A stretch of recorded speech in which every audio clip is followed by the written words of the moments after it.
So attraction, everything is that. And it's happening whether you know that it is or not. So attracting just is. You've got a vibration going on. The law of attraction is reading your vibration and matching it with things like it. Attraction. Deliberate creation is deliberately focusing for the purpose of attracting what you intend. And allowing is being good at deliberate creation. That's all. Deliberate allowing is just being good at focusing as a function of life, as a function of beingness. It's a response to vibrational offering, and every consciousness is vibrationally offering. It's a across the board, equal opportunity response to vibration. It's a matching mechanism. Let's clarify in this way. So attraction just is. Deliberate creation is you focusing. Receiving or allowing is a state of being. The receptive mode or the allowing mode is a state of being. Let's call deliberate creation the verb, and let's call reception or allowing the response to that is a state of being. Now you could say, I intend to be in the receiving mode by deliberately focusing or by deliberately creating. But we don't need to get too technical about any of this. The attraction part's across the board. So step one is asking, and that's what life does. In other words, you can't not ask. So we wouldn't call the asking all that deliberate, because asking is a response to life. So the asking in the question that you're asking wouldn't be the answer to that. The step one wouldn't be that. Step two is source's response, and so that's not really your part. And so step three, which is the allowing, is where deliberate creation steps in. In other words, I intend to be deliberate about what I think. I intend to pre-pave and get out ahead of it and meditate. I intend to think thoughts deliberately. I intend to look for the best feeling thought that I can find because I want the emotional response that accomplishes. We put step three as a really important priority because step one and two just happen whether you know that they are or not. And step three is where you really get involved. And so step three is where it matters to you how you feel. You care about how you feel. And so step three is really what requires the greatest focusing. Step one and two, you never even need to know about them, but you are born wanting to feel good. And your life experience sort of takes you away from that. Other people distract you. They say it's more important to you to do what makes me feel good than to do what makes you feel good. When we talk about encouraging you to be selfish, we're not encouraging you to be selfish at the attempted exclusion of other people receiving the satisfaction of their own selfishness.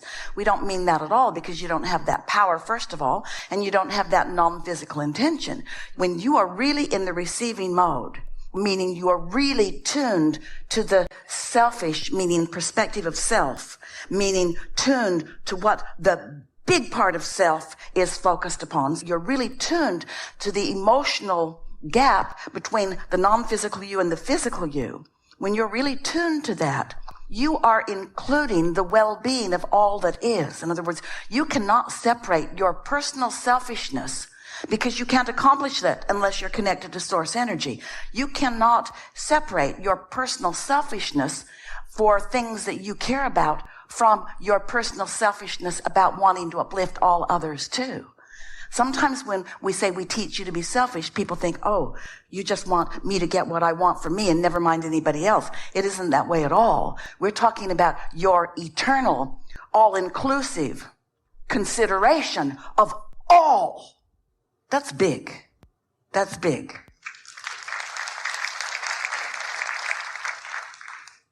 You see, what you're after here is, what should I most give my attention to? And you know what? It's a dynamic thing, because every moment's a little different. At every moment, there are a different combination of vibrations surrounding you. And in every moment, you are in some different relationship to your broader perspective. So if we were standing in your physical shoes, this would be our predominant intention. And here's why.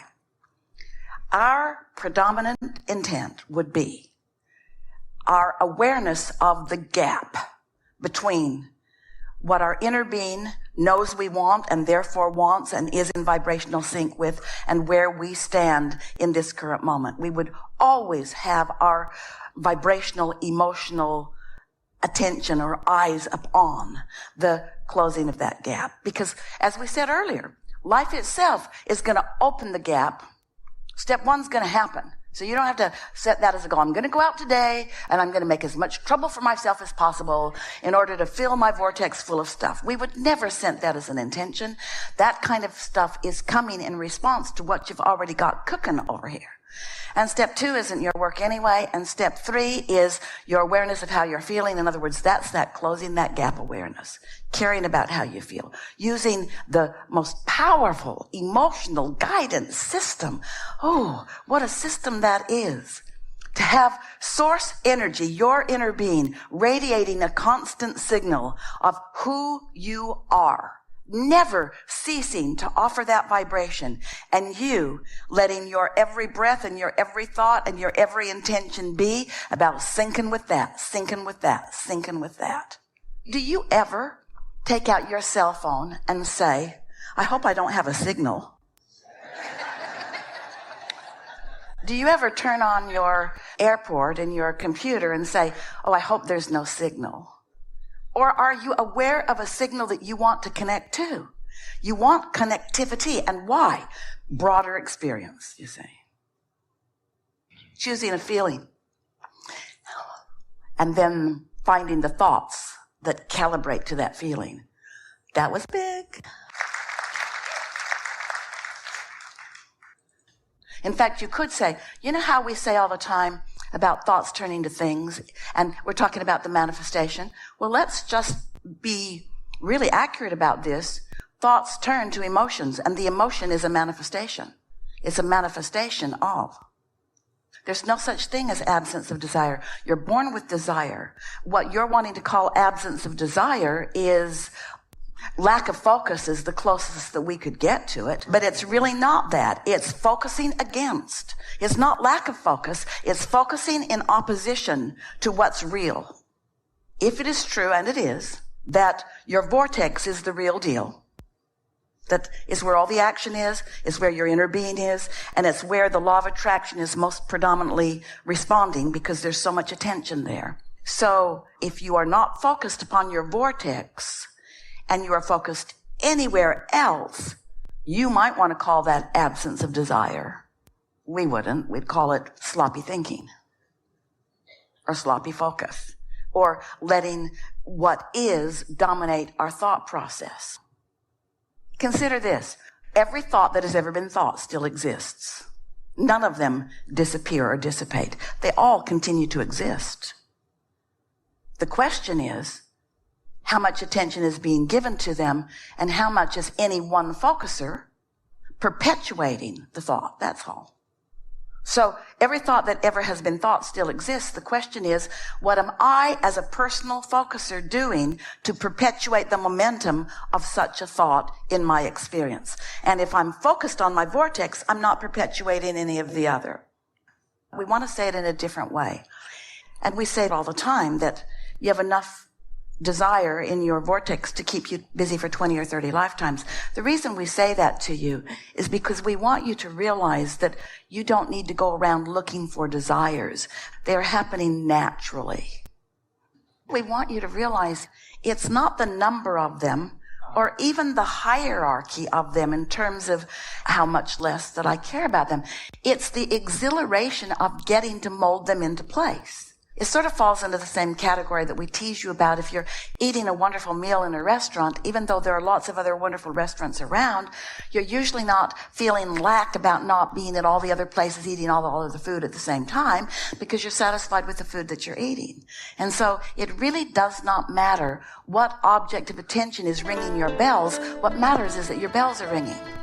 And we want to say to you, and the talking to you about how many desires you have and how long they'll last, maybe we've put you off on a sort of wild goose chase, because what we really want to say to you is that you will always have the potential of your bells ringing.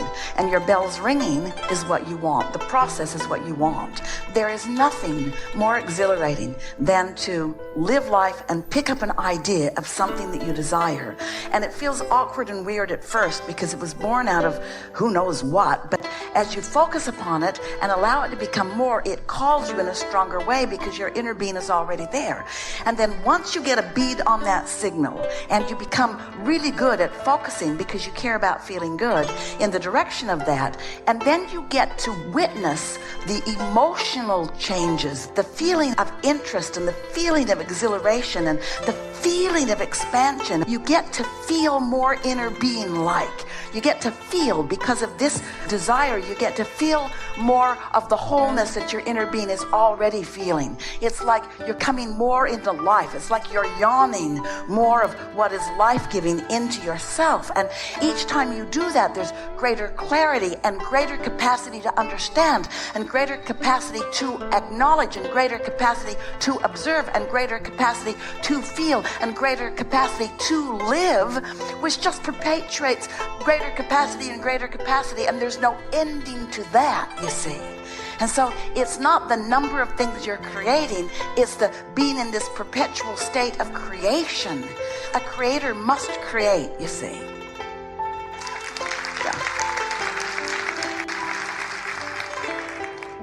Maybe what you're calling absence of desire is once you taste that, nothing else will do. And so when you felt like that, when you don't feel like that, you might be tempted to say, I've got absence of feeling like that because I don't feel like that. But you've always got the potential in a heartbeat of feeling like that. In other words, once you get the hang of this, once you reach this place where you've experienced that often enough that you know that it's within your immediate ability to accomplish, if not immediate, eventual, but you know you can do it, then negative emotion doesn't get you down. You realize it's just part of the process, and oh good.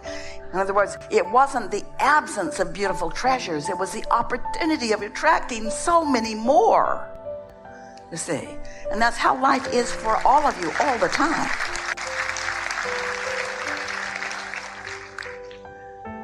So, me first. But what is me first?